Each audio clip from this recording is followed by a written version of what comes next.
So, welcome all in this Sustainability Simply Put Talk series, where we will try to understand sustainability in a simplified way. So, today we are having a special guest, and it is said that well begun is half done. So, today we have our guest, Dr. Shamita Kumar. She is from Bharati Vidyapeeth from Pune, and it's honor to have you, ma'am, on this first the beginning show. So, thank you so much for your time. Thank you, Dhananjay. It's a pleasure for me to be a part of your program. Thank you so much. Ma'am recently has got one success, one achievement that on the 75th anniversary of independence, there is one book will be launched where 75 women from STEAM, so science, technology, engineering, arts, and mathematics. So the eminent personalities will be included in that book, and ma'am is one of them. So congratulations, ma'am, on this note. And yes, so first, I would like you to please introduce to our listeners. Okay, so who am I? I'm a practitioner, a conservation practitioner, a geospatial technologist, and an environmental educator at heart. So by training, of course, I'm a landscape ecologist, but most of my work deals with integrating of natural sciences and social sciences, and that's what makes it very interesting. So primarily, I'm a professor at the Institute of Environmental Education and Research at the Bharati Vidyapeeth Deemed University in Pune. Currently, I hold the charge of Vice Principal of the Institute, and I'm involved with academics, with research, and also with implementing projects on the ground. So that's about me. Okay, that's great.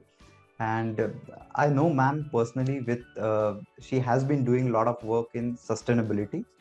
And if I specifically tell, that is Education for Sustainable Development, ESD.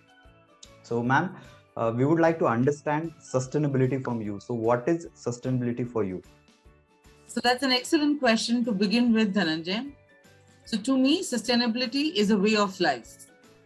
It's a way of how I make choices, of how I buy products based on their shelf life and recyclability, how I dispose of my waste, and how I bring reflection and thoughtfulness into every aspect of my life, especially when it comes to use our precious resources. Yeah, so reflection and to become a conscious consumer, I feel these are very, very essential things to become sustainable. But how we can educate it, so how we can communicate it to the younger generation, or how we can make sure that it is being understood by the students, by the young graduates. So what are your thoughts on this?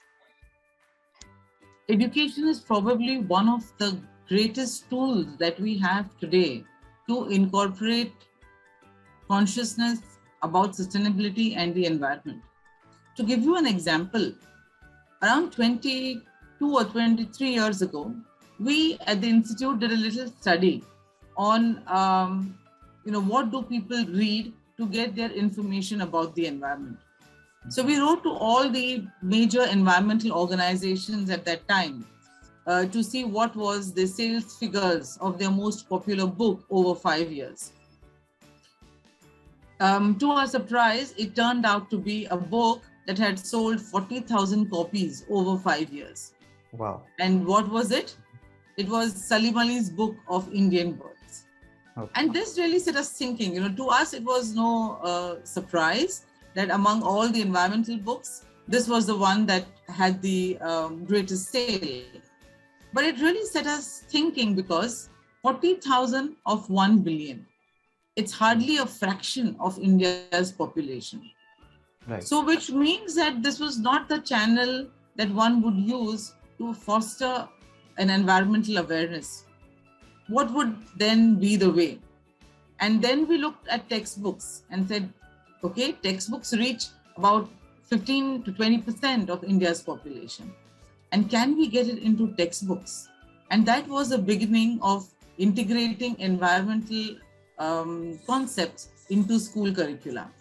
So I think, especially with the Right to Education Act, with more and more children getting into schools, education is probably one of the surest way to build environmental awareness, across India's population.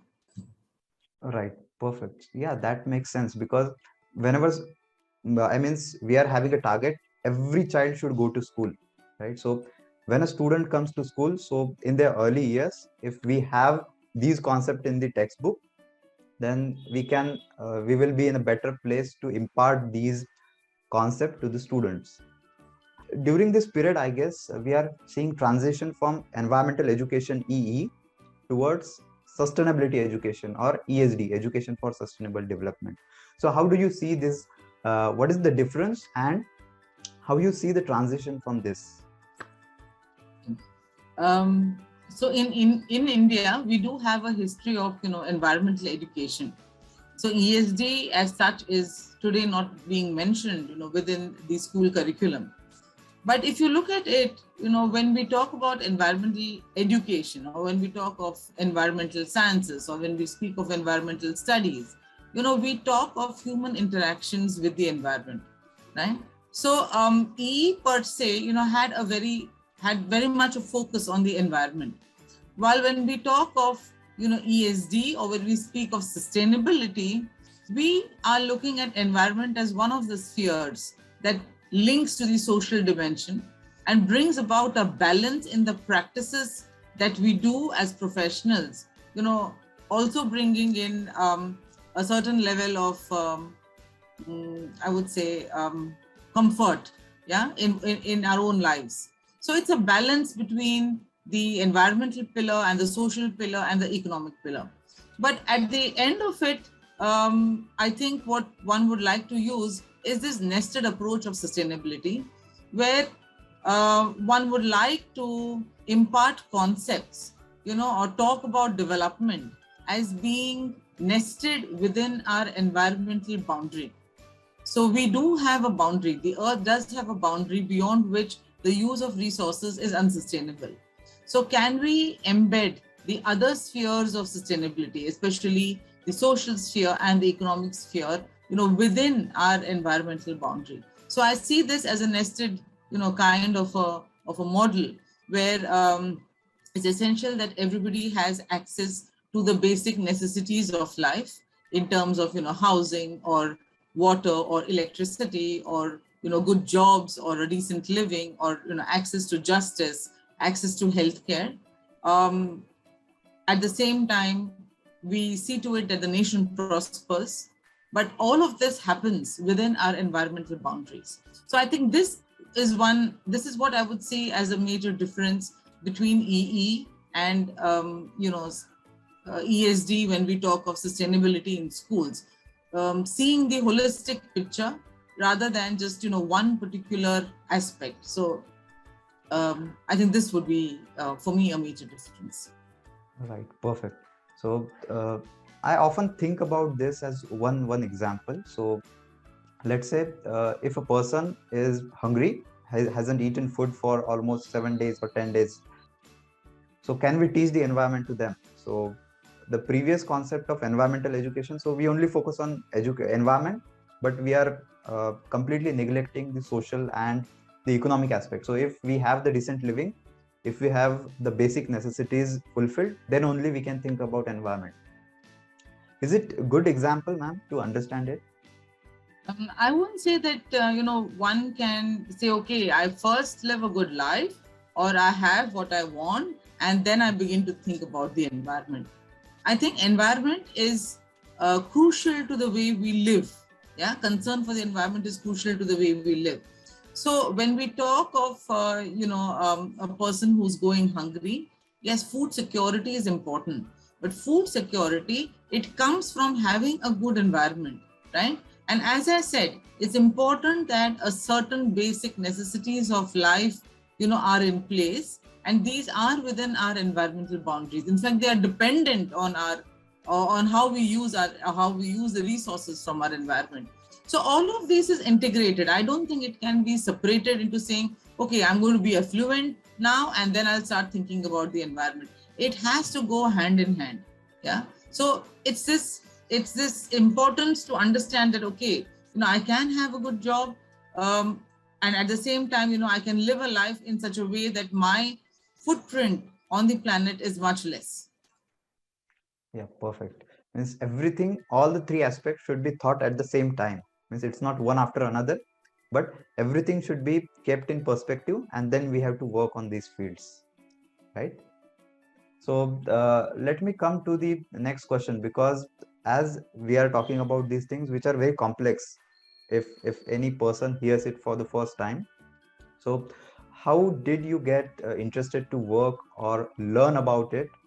How you came into this field? So that is what we would like to know from you. So I have a master's and a doctorate in environmental sciences. And during the course of studying for these programs, I came across so many different aspects where environment was a crucial pillar. So be it governance, or be it policy, or be it research, or be it education, be it the social challenges, environmental challenges that we face, there was a certain vibrancy that being involved in this field brought. It sort of made me move out of my comfort zone every time, because the challenges were new and it needed sometimes out of the box thinking, working with large groups of people to bring about a solution. And I think it is this vibrancy, this dynamism, and this integration of technology along with people's choices of decisions. I think this is what really challenges me, and it motivates me to be in the field. And this is what even sparks my interest, because every day is a new challenge. You face a new problem. But at the same time, there is so much to look forward to. There is a possibility that you can make a difference. And I think this is one of the reasons why I got into this field. Yeah, that's great. And when we talk about the challenges, because yes, there are challenges in every field, but there are some special challenges when we talk about environmental field. So what are the challenges that you face during your early career, and what are the challenges that you still think that these are prevalent in current times as well?